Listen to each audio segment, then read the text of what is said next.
She does not know the full extent of what I know, for I lived with Paolo for 20 years. Okay. All right. All right. Would you testify before the House Oversight Committee?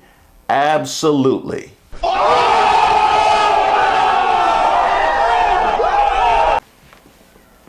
Oh, this thing got good.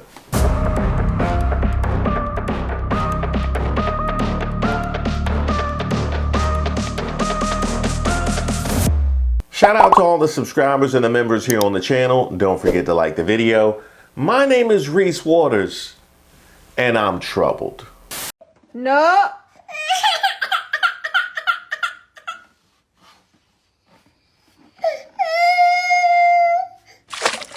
No.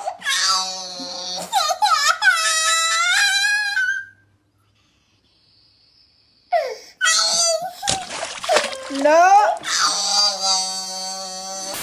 Okay, that is troubling. That is definitely troubling. And I think the most troubling part is I think the baby would learn first. That is the most troubling part of all of that. And we're supposed to sit here and love this crap. It's just poll numbers go straight down, and all the polls show the Republicans are going to lose the midterms in 7 months by a landslide. A disaster. A total and complete disaster. Trump is not that stupid. He's made some deal with the deep state to throw the election to the Democrats. That's the only thing this can be. Well, see, that's not so much troubling, Alex Jones. I typically would be on board with that until you hit me with he's not that stupid. And still with the deep state, y'all still with the deep state. Now, who do you think he made this deal with, Alex Jones? Was this like the people that stand outside the subway station collecting names? Is that who he made a deal with? Or did he make this deal online? Are these like some Nigerian-based accounts? Is that who he made the deal with? Huh. If only we can get somebody to turn state's evidence. So I'm like, well, I'm going to have to speak my truth. But I'm also going to protect you. So if I got to look like the adulterous wife to make sure you're good, I'm going to do it. Come on now, dog. Come on, man. Not her. Not her. Not Jada. She's still talking about that, huh? She said she did it for him. I don't want that kind of love. I resign from that kind of love. No, we need somebody to turn state's evidence on Trump.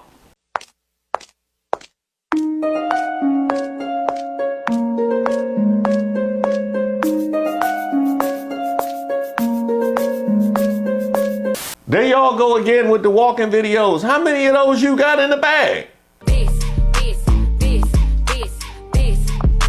Pretty girls walk like this. I'm sorry I asked. I'm sorry I asked. I tell you, Trump, they just hitting you from all angles. Yeah. And we got one more. A new book was published yesterday in the US and UK entitled The Rise and Fall of the House of York. It's by a British journalist by the name of Andrew Loney. And it's about the pathetic life of Prince Andrew, but it is also about his connection to Donald Trump, Jeffrey Epstein, and Melania Trump. And in fact, it contains a passage in which Epstein is quoted, and this is from an interview apparently in 2007, where he says that he had sex with Melania a full year before Donald Trump commenced his relationship with Melania. You know, people be saying stuff though. It's not did he write it down? No. In 2007, Epstein told one author he had facilitated the relationship between Trump and his future wife, Melania. The first time Donald was with Melania was on my plane. Little did he know I beat him to the punch a year before when I was at the party of New York's top models by Metropolitan Models, one of the world's top agencies. Things got wild, and by the end of the night, I ended up almost naked in the back of a limo going at it with Melania. A plane and a limo, Melania? A plane and a limo? MAGA, she was supposed to elevate the office, right? And that what y'all told me she was going to elevate. Y'all could not stand Michelle Obama, but she was supposed to elevate the office. Have fun with that one.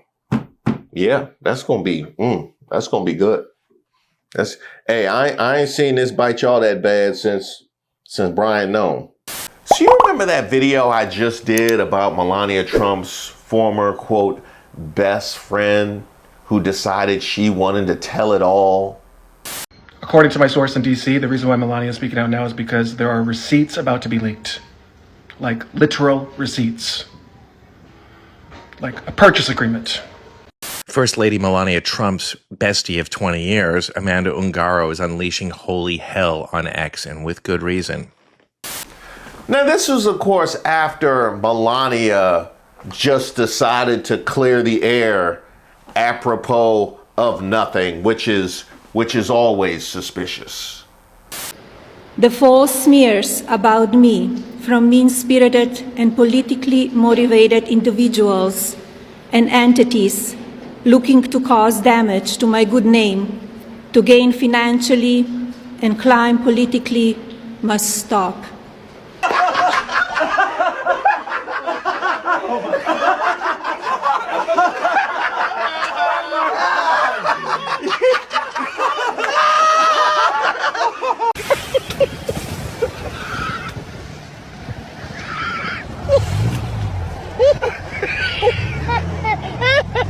Well, guess what? She's back. Hi, everybody. We just published a breaking news story out of our Epstein investigative team. Nina Burley, who writes our newsletter, American Freak Show. If you don't read it already, you should. Spoke to Amanda Ungaro and has published the interview in its entirety at her newsletter that just dropped. There are some bombshells in this interview. So for folks who don't know, a quick refresher, Amanda Ungaro is a former model who was part of the same agency as Melania. She was a partner for over 20 years to Paolo Zampolli, who is still in the White House, a close confidant and friend of Trump's, and who got her deported out of Florida, where she was living. They were in a custody battle over their son. She was picked up by police. He had her transferred to ICE, and then ultimately she was deported back to Brazil, where she is today. She knows Melania and Trump very well. Her former spouse, Paolo, takes credit for having introduced Trump and Melania. That is disputed, but he is very proud to take credit for that. And Amanda, most notably probably, tweeted at Melania a number of times just days before Melania's incredibly bizarre press conference at the White House the other day. So she has a lot of information that hasn't been reported on. We report on some of that here in Nina's story. Please check it out at epsteincoverup.us. Share it widely. This is a story that is still developing. There is still a lot of questions we do not have answers to about why Melania did that press conference, what she's protecting herself from, how she emigrated here exactly, and if that was legal or not.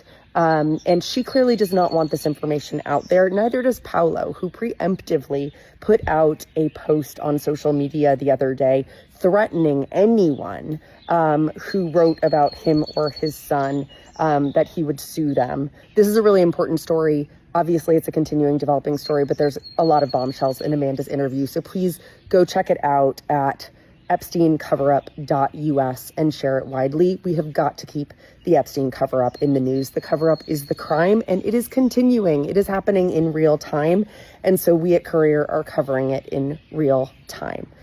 Now, I didn't get a chance to dig into the tweets in my previous video, but they warrant mentioning here.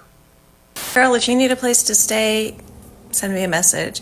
Amanda Ungaro has been brave enough to stand up to FLOTUS. She says, I will take legal action against you and your husband. I've known you for 20 years. You knew I was detained in ICE.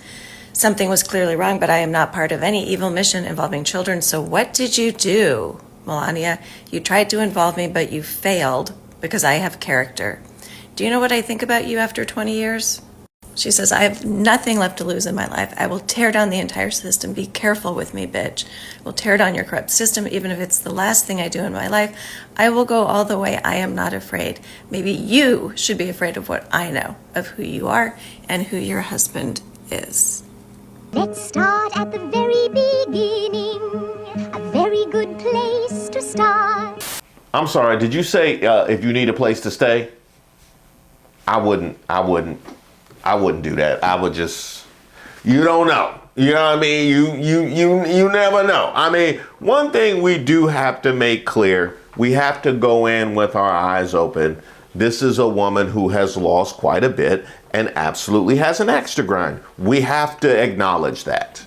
This is a scorned woman, too. She's had everything taken from her. I don't know if her kid's with her. That part is unclear to me. Well, if they were in a custody battle and he did this, I assume... The kid's in America. She's not with her kid. She has lost everything. She's angry. She knows that this case is a problem for the White House. She's known these people a long time. She could be making stuff up, or she could not. It's bizarre. It's messy, and it's bizarre. But that certainly in and of itself doesn't disprove any of what she has to say, especially if it's corroborated by actual evidence, you know, mentions in the files. Let's dig in, shall we? Quando eu cheguei no avião, tinha mais ou menos quase 30 meninas no avião. Aí eu achei uma coisa muito estranha. As meninas eram mais parecidas com meninas estudantes do que modelos. Bem novinhas, mais ou menos entre 15 e 16 anos, 14. Quando a gente entrou no avião, nós fomos os últimos a entrar e estavam todas as meninas lá. E eu fiquei meio assustada quando eu vi todas as meninas. Eu falei, gente, que é isso? Onde que eu tô? Né? Aí ele falou assim, não se preocupa, deixa eu te apresentar o Jeffrey Epstein. Aí veio o Jeffrey, conversou comigo. Oi, tudo bom? Meu nome é Jeffrey, como que você se chama? Quantos anos você tem? Da onde você é? Eu respondi e foi ali que acabou a minha interação com ele. E depois veio a Ghislaine Maxwell, fez as mesmas perguntas e acabou. Eu vi eles interagindo com as meninas, as meninas sentadas no colo do Jeffrey Epstein. Mas depois disso, durante o voo, eu não interagi mais com ninguém, entendeu? Eles foram para a parte do fundo do avião e eu fiquei ali com o Jean-Luc Brunel. Parecia que a Ghislaine ela era muito à vontade com as meninas, assim, conhecia as meninas, sabe? Então ela tinha... Não parecia que era, a gente se conheceu a primeira vez hoje aqui dentro do avião. Eu falei assim, da onde que são todas essas meninas? Quem é esse cara? Não, é só um amigo meu. Não, elas são modelos. Eu falei assim, não tem nenhuma com cara de modelo aqui. Então, mas ele não falou muito e eu também fiquei na minha, porque eu era muito tímida com 16 anos, entendeu? I'm sorry. Did you say 16? 16. 16. Eu acho que eu e o Jean-Luc foi um dos primeiros a sair do avião. Quando a gente pousou em New Jersey, eu estava sentada aqui, ele na minha frente, daí o Jean-Luc pega e fala assim, jogou uma bolinha que estava enrolada num plástico, que não dava para ver o que era. Ele falou, coloca dentro da sua bolsa. Daí eu olhei aquilo e falei, mas o que é isso? Daí ele falou assim, só coloca dentro da sua bolsa. Daí eu joguei de volta, eu falei, eu não sei o que é. Entendeu? Daí ele jogou de volta, ele coloca dentro da sua bolsa agora. Eu falei assim, eu não vou colocar uma coisa que eu não sei. Daí já na hora eu consegui entender mais ou menos que era drogas. Eu falei, de jeito nenhum, na minha bolsa não. Aí ele ficou super bravo comigo, virou a cara e pegou e guardou o pacote. Now shout out to her for having the wherewithal that it took me 30 plus years to get. It would have took me a minute before, okay, me at 16? Or, yeah. I have a record right now.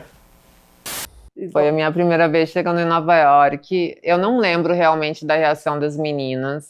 O que eu queria era só sair do avião, porque eu não estava me sentindo à vontade ali. Eu sabia que tinha alguma coisa estranha, mas também não sabia o que que era, entendeu? Nem se passava na minha cabeça naquela época. Nunca vi o Epstein no escritório em Nova York. A única conexão que eu tive depois, assim, que foi com a Ghislaine Maxwell, que foi na Nações Unidas quando eu trabalhava, e o Paulo tinha essa organização que chamava The Oceans. Ungaro was deported to Brazil earlier this year after her ex, Paolo Zampolli, the man who brought her into the U.S. decades ago, was Trump's former business partner and now serves as Trump 2.0's special envoy for global partnerships, made a call that apparently resulted in ICE detaining and then deporting her. Zampoli and Ungaro have been engaged in an ongoing child custody battle. The child is currently staying in New York with Zampoli. Amanda has known the Trumps for years. She and Zampoli were guests at the president's table at both Trump inaugurations. In our exchange with Ungaro, she contradicts some reported elements of the Melania Donald story, including how they met, and says that Melania, quote, knows that I witnessed highly compromising interactions over the course of 20 years. She said she would be willing to testify before the House Oversight Committee if asked.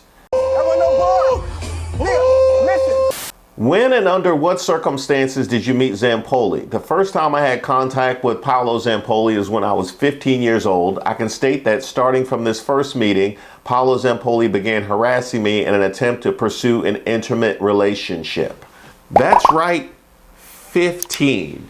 Now, for me, unless you were of a similar age, it will always be perpetually weird to engage in a relationship with somebody who you knew at that particular stage of life. But we've gone a step further to beginning the pursuit at that particular stage of life. When and under what circumstances did you meet Melania? I was introduced to Melania by Paolo Zampolli. At that time, we were already dating, and that is when I was introduced to her. What was Melania's immigration status and who handled her case? The same lawyers who handled yours? I cannot answer that specific detail. However, she was already in a relationship with Trump, and I was already aware that Paolo Zampolli was the person responsible for negotiating visas to legalize his model status in the United States. Everyone knew this was a task he performed. Like everyone else, I knew that she worked and earned money for a long time while undocumented, and that too fell under Paolo Zampoli's purview. He circumvented the law, enabling the models to work and earn money illegally. He did the same with me when I joined the agency. Now, let's just go ahead and put a pin in Melania allegedly working while undocumented. We'll circle back around to that one. Mass deportation, right, MAGAs? Fun fact, Melania entered the U.S. on an Einstein visa for people with extraordinary ability. Fast forward 15 years, and this is the English we got. What's sort of your long-term plan? We will see now.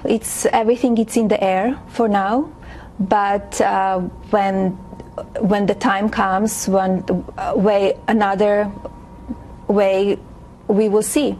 We will see. We're just enjoying life. I want to live meaningful life. Had the kids crying at Christmas. Did you speak with Melania about your deportation and Zampoli's involvement? When and what was her reaction? I tried to reach her through contacts who had direct access to her, and based on what those contacts told me, she was aware of the situation but did nothing. Her reaction was one of indifference regarding what was happening to me. It seems to me that Melania, together with her husband, had a pact with Paolo Zampolli. Paolo constructed a false narrative claiming he was the one who introduced Melania to her husband, and not only do I know this isn't true, but everyone knows it isn't true. Authors note Melania and Zampolli have both denied this. I don't know what the specific agreement was behind the creation of this narrative, but Paolo was an associate of Epstein, and they did business together. And if you're wondering, yes, his name is in them files. You became close enough to get to know Melania's Slovenian immigrant family. Tell us about your relationship with them as well as with her. Yes, I became very close to her family, holiday parties, Christmas, the White House, Mar-a-Lago. We were always invited, and for Paolo, our attendance was non-negotiable. This was the core of Paolo's power strategy. The greater the intimacy, the more assurance he would have that he could be exactly where he wanted to be at any given moment. If you search on X, you can find a video that Paolo had at my son Giovanni make for Melania, specifically with the aim of further entrenching us within the family. It wasn't enough to involve just me. He had to involve my son as well. He constantly sought to heighten the level of intimacy, as if doing so would guarantee the execution of his ambitious, corrupt schemes. The very kind of schemes he was already engaging in back when he was involved with the United Nations. Now, one question that I would have in listening to her account is she talks about a pact between Melania and Zampoli when it comes to her deportation. Now, we would have to look at the grounds of her deportation or lack thereof to try and unearth any other legitimate reason why Melania would have reacted the way that she did when Amanda Ungaro contacted her to try and thwart her transfer out of this country. And we haven't heard it yet. You don't find that suspicious? You don't find that suspicious? You don't find that suspicious? What do you know about Melania's relationship with Epstein? I was younger than Melania. Everything regarding that situation had already taken place by the time I came along, yet the whole thing felt strange and made no sense. It was as if their relationship had been pre-programmed, like a specific project that Paolo had meticulously architected solely to claim the power and credit for having orchestrated their meeting. Everything that is unfolding now was, in fact, part of the original plan. Paolo Zampolli had business dealings with Epstein. He was a recruiter of girls for Epstein. It was always a plan. What do you mean by that? Can you characterize Melania's relationship with Zampolli? Paolo Zampolli always portrayed himself as the one who initiated the relationship. It always seemed to me that Paolo held some hidden leverage over Melania's life, something that kept her in his thrall. It was a business arrangement, it seemed to me, an agreement from which both parties stood to benefit. Just look at how things have turned out today. Okay, well, if we look at how things turned out today, what I would say is that we have a man that has some connections to Epstein, which is something that Trump wants to go away as quickly as possible, but cannot as long as he maintains close relationship and contact and continues to elevate the peoples whose names are in them files. And the only reason why he wouldn't sever those ties is because of some kind of leverage, as she put. What can you tell us about Zampoli's personal life, the cameras, his treatment of women, and his sex life? Paolo Zampolli is a sick individual. He stole from his mother, kicked her out of her home, and placed her in a nursing home. Paolo Zampolli hates women. My life with him was something that is difficult even now to describe. I was only 17 years old, easily manipulated, and I had come from the interior of Brazil. He seduced me in every conceivable way, given the absence of my family. Doing so was all too easy for him. I longed for a family life, the kind that I had always known. Even before I turned 17, Paolo had already begun harassing me. He was aggressive, constantly sending gifts and flowers. No matter where I happened to be, those presents would always find their way to me. Paolo persisted in his advances, and I eventually decided to give him a chance in a relationship, even though he was never the kind of man I had idealized. Yeah. At first, everything felt new and exciting, but as time went on, things took a turn for the worst. He was a man with absolutely no personal hygiene. He would rummage through trash cans to retrieve discarded plastic containers, and he was incapable of washing his own drinking glass. These were the habits of someone who had always had everything handed to him on a silver platter.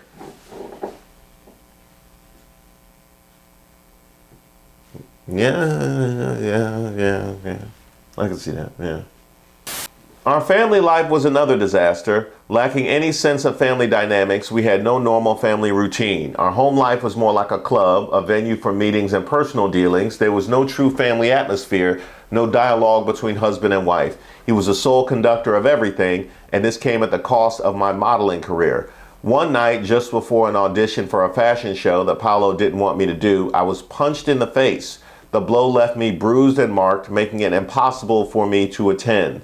I endured every conceivable form of violence. I was treated like a disposable object, used and then cast aside. I was subjected to psychological abuse, harassment, false imprisonment, domestic violence, and non-consensual sex. After Giovanni was born, things became even worse. People often ask me, why didn't you leave Paolo Zampolli? Paolo confiscated our passports and became even more violent. When I finally ended our relationship in 2018, he wiretapped my phone.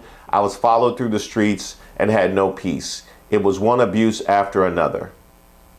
For 6 years, we didn't sleep together anymore. His lack of respect and his persistent habit of associating and having relations with pros had become chronic. Whenever we hosted a party at our home, I would retreat to my bedroom. Meanwhile, showing a complete lack of respect for both me and my son, Paolo would use other rooms in the house to be with other people he had invited over. They were not my guests. Paolo's partners were exclusively pros. In Washington, he would host parties attended by underage girls who were accompanied by older men. Now, that was a whole lot to unpack. And there were a lot of allegations that were made there. And it is very difficult when we're talking about abuse to get into the mindset of someone who maintains that relationship after the abuse has been established. We've seen that time and time again.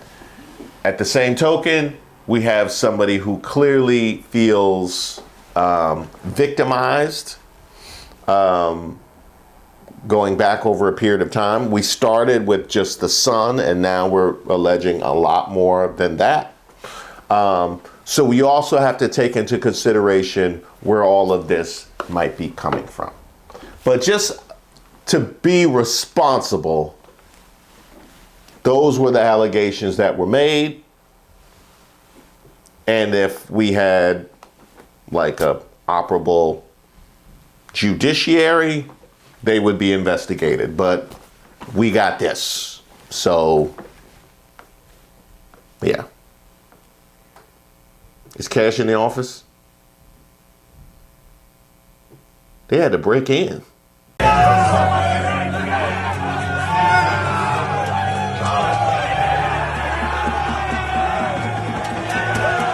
Where's your son and what is the status of your efforts to reunite with him? Giovanni was supposed to be here in Brazil per a judicial ruling. He did come, but his father influenced and funded him to return to New York as he wanted him to spend Christmas with Trump.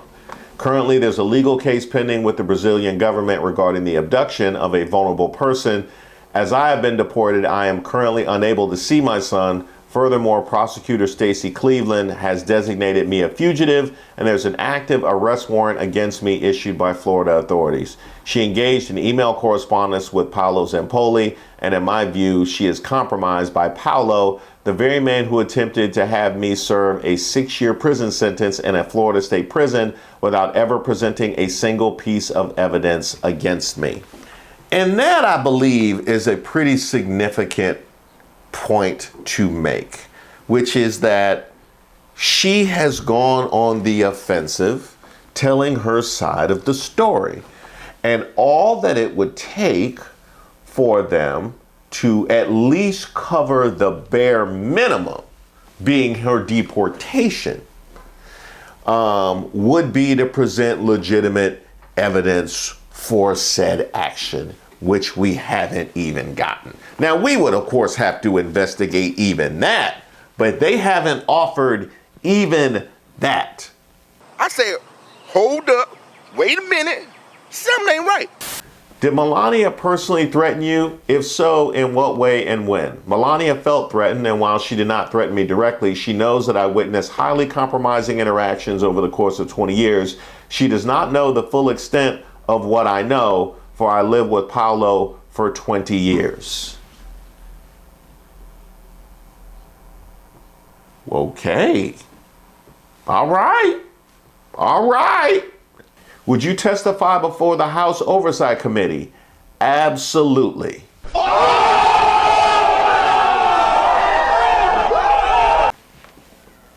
Oh, this done got good. Oh, this done got good now. Melania's bizarre 6-minute statement last week, denying her connection to Jeffrey Epstein, sparked internet rumors that were soon a breaking story the Trump administration was hoping to get in front of. In her interview with Courier, her first interview with an English language media outlet, Amanda Ungaro answered some of our most pressing questions. Ungaro says her story began when she was just 15 years old, when she first met Paolo Zampolli, a businessman with deep ties to both Donald and Melania Trump. She says he pursued her relentlessly, eventually pulling her into a relationship that would define and control her life. According to Ungaro, Zampoli was an operator in the modeling underworld, someone who arranged visas, managed models, and moved people through powerful networks behind the scenes. Through him, she met Melania and Epstein and Donald Trump. Ungaro says Zampoli had ties to Jeffrey Epstein, although he denies this, and that he acted as a recruiter of young women like her. She also suggests that stories about relationships within this circle, including Melania's, were shaped by influence and long-term planning. Ungaro describes years of alleged abuse, psychological, physical, and sexual. She claims she was surveilled, followed, and controlled. She says their home was filled with hidden devices, and that her life became something closer to captivity than partnership. In public, she was close to the most powerful people in America. Zampoli was so tight with Trump that the couple sat at the Trump table at both inaugurations and spent holidays with the Trump family, attended events at the White House and gatherings at Mar-a-Lago. But that proximity to power did not help when Ungaro says Zampoli had her deported to Brazil and separated from her son. She is caught in an ongoing legal battle. She says Melania ignored her plea for help, and she says she's willing to testify before Congress. Melania's 6-minute statement may have been an attempt to shut something down, but it also might have revealed the weak link in the Epstein cover-up. Okay, now that was a whole lot. And one question that I have, because we live in a world in which we're supposed to unearth evidence and we're supposed to investigate claims, which is of course something, if you have something to hide, you would never want. How do we keep the ball rolling? You know what I mean? What's the next step? What if the real story isn't about the claims that Amanda Ungaro is making, but who isn't reacting? If you didn't hear, Courier dropped the interview with Amanda Ungaro. After 20 years around Melania and Trump, she's saying that she witnessed compromising Epstein interactions. She's totally willing to testify before the powers that be. But I just can't shake the strangest part of all of this. Thomas Massie and Ro Khanna have pushed really, really hard for Epstein transparency. So if insider voices surface now, what's the holdup? There's no way we can just pay attention to what people say, but I think it's even more powerful when we recognize what they don't say. Don't you? Has anyone heard Massie or Ro Khanna say anything about Amanda Ungaro, or maybe even her Zambroni guy or whatever his name is, and how they're all involved in this? Because if you don't think that this is a big deal in the whole entire situation, I think there's a lot of people that are going to question whether you're really serious about this. So I'm asking you, do you think this hesitation's strategic, or is their silence the real signal? Now, wait a minute. A couple of things. Number one, curiously, that video was censored by TikTok. TikTok, what y'all got going on? Huh? If you want to know exactly where the people who own this app stand and what they do and don't want you talking about, try something. Post some videos on a wide range of topics. Talk about Melania's weird speech and how she's trying to distance herself from the scandals of a fat loser. They love that. Talk about the people on your own side of politics who have committed crimes and need to be held accountable. Talk about how many of the delusional voters on your own side are actually hypocrites. They really like that too. Talk about toxic masculinity and how there's a website where tens of millions of men were teaching each other how to grape the... Oh, that's funny. I guess they don't like that. That's not good. That's not good, TikTok. It's indicting. It really is. It really is indicting. Hey, we can associate as many people as we want when the story's told. So if y'all want to sign up for the Epstein Summer Jam screen, by all means, you know what I mean? By all means. But to the point that was made about the silence of Ro Khanna and Thomas Massie, I got an update on that. So Amanda Ungaro, the Brazilian model that knows Melania Trump, did an interview with Courier, and she was asked if she would do a testimony in front of the House Oversight Committee. And she said, absolutely. And so now when I went on her Twitter page, I noticed that Thomas Massie follows her on Twitter, and that is the only follower that she has. And if you don't know who Thomas Massie is, he is one of the 2 Republicans that are actually wanting to seek justice for the Epstein survivors. And so that kind of gives me a sign that they are in talks about wanting to do a testimony in front of the House Oversight Committee. Okay. So this whole Thomas Massie Trump thing just got spicier, huh? Because it does look like he might survive that primary challenge. Now, wouldn't that be something? And I can tell you this, Thomas Massie, because obviously you have the relationship with Epstein and what Melania knew and when she knew it, and the nature of how she got together with Trump and her relationship with Paolo Zampolli, all those things. But something not to be forgotten in unpacking all of this is her immigration and the status thereof. Let's not let that go forgotten. And coupled with that, you have the fact that these allegations made against somebody who is a high-ranking official in this administration, and Trump and his circle have not seen fit to cut ties. And he is certainly not the only one. Huh. Yeah.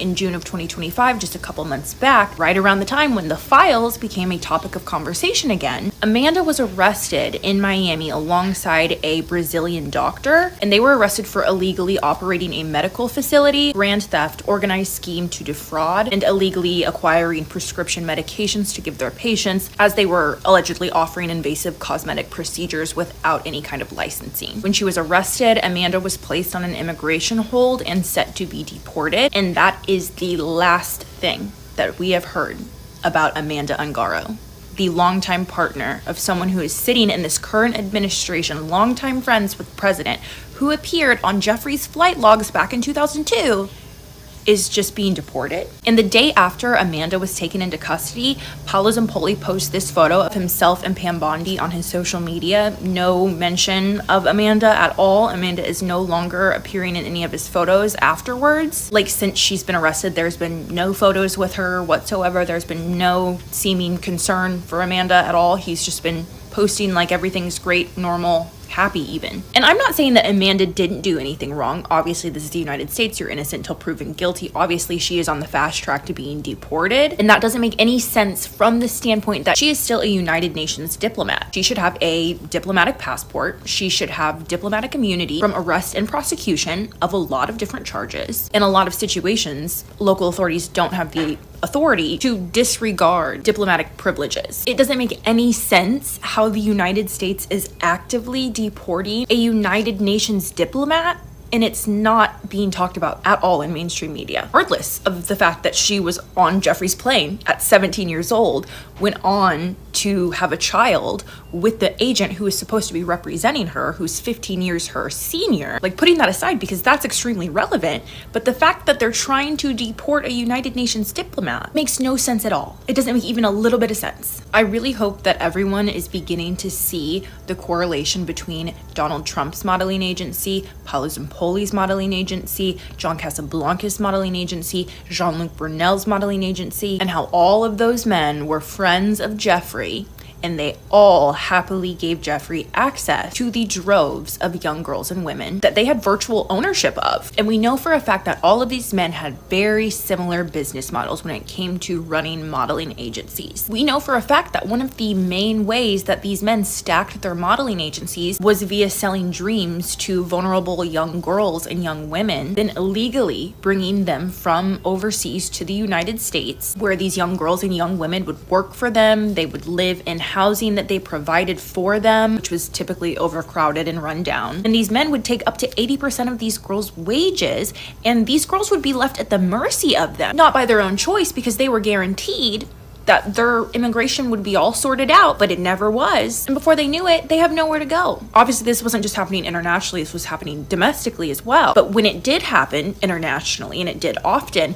these girls would be put in terrible situations. A lot of these women and young girls would be required to attend events and parties to entertain the friends and associates of their bosses. And due to the nature of some of the accusations that have been levied against all of these men's modeling agencies, it's very safe to say that we all know what kind of operation this was. And right now, it's really starting to look like there's a lot of work being done behind the scenes to ensure that any victim is completely silenced, even if it means them being deported, when they hold the title of United Nations diplomat.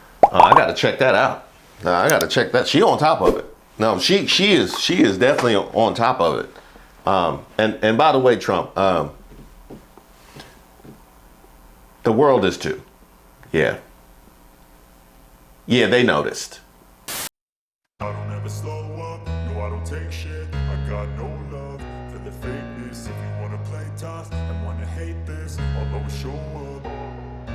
I don't ever slow up, no I don't take shit. I got no love for the fakeness. If you wanna play tough and wanna hate this, I'll always show up and make a statement. I don't ever slow up, no I don't take shit. I got no love for the fakeness. She says never fun and wanna hate this, I'll always show up and make a statement. Everything I do so instinctive and so passionate. Every word I move so descriptive like an adjective. I got a vendetta against people who patented being negative when you should be getting after it. I got facts over tracks, this and that, spitting slow, spitting fast. I could roast, I could gas, think I'm okay at last, but I don't know if that can erase all the past. And the pettiness, a reflection of the emptiness. Hilarious, you think you're worth my time, you're delirious. Mysterious, because you hide behind a fake exterior. Inferior, you know I'll always be a bit superior. Get off of me, this ain't no humble brag. I want you to hear words, you can say them back. I want. On the bright side, it's not as bad as the Erica Kirk one, though. I'm just playing. It's worse.